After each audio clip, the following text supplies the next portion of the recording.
விஜயும் காவேரியும் அவ்வளோ ஈஸியாக சேர்றதுக்கு விடக்கூடாது அப்படிங்கிற முடிவில் தான் வந்து இப்போ கதை போயிட்டுருக்கு.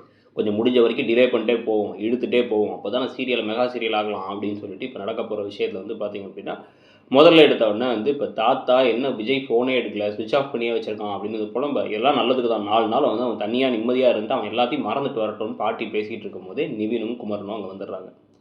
ஸோ நிவினும் குமரனும் உள்ளே வரும்போதே பாட்டிக்கு பிடிக்கல. இல்லை வந்து விஜய் எங்கே இருக்காருன்னு தெரியுமா, நாங்கள் ஆஃபீஸ்க்குலாம் போய் பார்த்தோம் அப்படின்னா எனக்கு தெரியாதுப்பான்னா, உங்களுக்கு எப்படி தெரியாதுன்னு சொல்கிறீங்க அப்படிங்கும்போதே பாட்டி கொந்தளிச்சிடுறாங்க.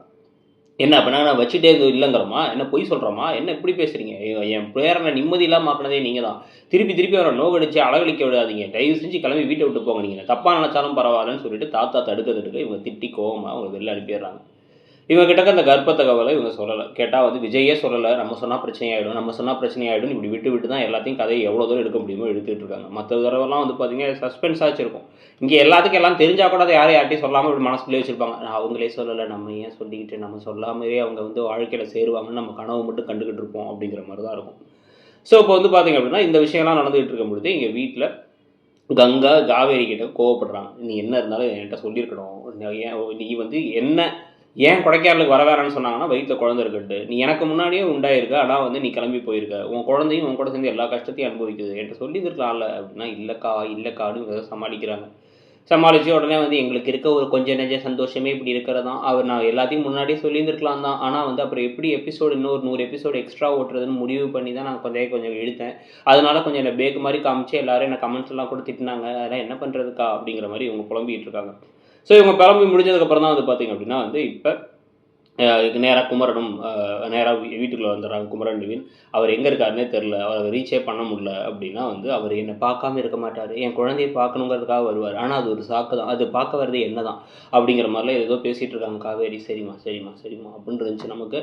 ஸோ அதனால் வந்து பார்த்திங்க அப்படின்னா இதெல்லாம் இவ்வளோ தூரம் அவர் பாசமானவர்னு தெரிஞ்சு அவர் அடகழிச்சிருக்கக்கூடாது, அவர் வந்து சுத்தரில் விட்டுருக்கக்கூடாது, அதெல்லாம் போனால் போட்டு வந்துடுவார் அப்படிங்கிற மாதிரி இருக்கக்கூடாது. ஆனால் வந்து அதெல்லாம் இல்லை, நம்ம நடந்துக்கிற மாதிரி தான் நடந்துப்போம், அதை பற்றி கொஞ்சம் கூட கவலையும் பட மாட்டோம். அப்புறம் கடைசியில் தான் எல்லாம் முடிஞ்சிருச்சு அப்படின்னு சொன்னால் அவர் வந்து அவர் பக்கு டாக் மாதிரி பின்னாடியே சுற்றிட்டு இருந்தவர் திருப்பி வந்துடுவார் அப்படிங்கிற எதிர்பார்ப்பு தான். அந்த மாதிரி தான் அவர் வராருங்கிறது வேறு விஷயம் வச்சுக்கோங்க. ஸோ அதுக்கேற்ற மாதிரி இப்போ வந்து இவங்க வந்து எப்படா வந்து அவர்கிட்ட பேசுவோன்னு நினச்சி ஃபோன் பண்ணி பார்த்தா ஸ்விட்ச் ஆஃப்லேயே இருக்குது. கடைசியாக ஒரு ஃபோனாக ஆன் பண்ணுறாரு. ஆன் பண்ணிவிட்டு வந்து என்ன இத்தனை வாய்ஸ் நோட் அனுப்பியிருக்க, என்ன அழகே விட்டல, நான் இல்லைனா இருக்கவே முடியாது, ஒரு இடத்துக்கு நீ வரணும், ஒரு 4 நாள் கழிச்சு பாரு அப்படின்னு சொல்லிட்டு அது ஆடியோ நோட்டை ப்ளே பண்ணால் இவங்க அந்த விஷயத்த சொல்லிடுறாங்க. எங்கள் அம்மா கிட்ட சொல்லிட்டேன், குட் நியூஸ், எங்கள் அம்மா உன்ட்ட பேசணுங்கிறாங்க அப்படின்னுது.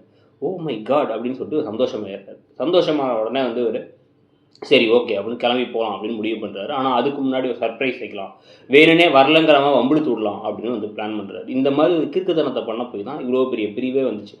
கான்ட்ராக்ட் முடிஞ்சிருச்சு, கிளம்பி வீட்டுக்குன்னு பையை தூக்கிட்டு கொடுத்தாரு. அந்த முட்டாள்தனத்துக்கு அப்போ தான் இவ்வளோ பெரிய பூகம்பமே வெடிச்சு. அதே மாதிரி இப்போ என்ன பண்ணுறாருன்னா ஃபோனை வந்து அவர் எடுத்துகிட்டு நைட்டே மெசேஜ் பார்த்துட்டீங்க, ஏன் வரல இன்னும் அப்படின்னா, நான் ஏன் வரணும் அப்படின்னு கோபமாக பேசுகிறார்.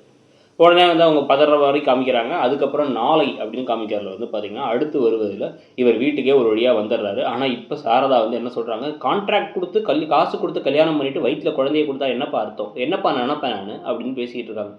இவர் உடனே உருகி எப்போ பார்த்தாலும் பாவமாக வந்து பணிஞ்சு நெளிஞ்சு குனிஞ்சு இவரும் பேசிக்கிட்டு இருக்காரு. அதெல்லாம் ஒரு பக்கம் நடந்துகிட்டு இருக்குங்கிறதோட வந்து எபிசோடு முடியுது. இன்றைக்கி எபிசோடை பற்றி நீங்கள் என்ன நினைக்கிறீங்க, இப்போ போகிற போக்கில் வந்து உங்களுடைய கருத்து என்ன அந்த கதையை பற்றி, இதுக்கப்புறம் என்ன நடந்தால் நல்லாயிருக்கும்னு நினைக்கிறீங்கிறத சொல்லிவிட்டு அப்படியே மறக்காமல் இடம்பொருள் சேனலையும் சப்ஸ்கிரைப் பண்ணிக்கோங்க. நம்மளுடைய இன்னொரு சேனலான இடம்பொருள் நவ்வையும் சப்ஸ்கிரைப் பண்ணிக்கோங்க. தேங்க்யூ.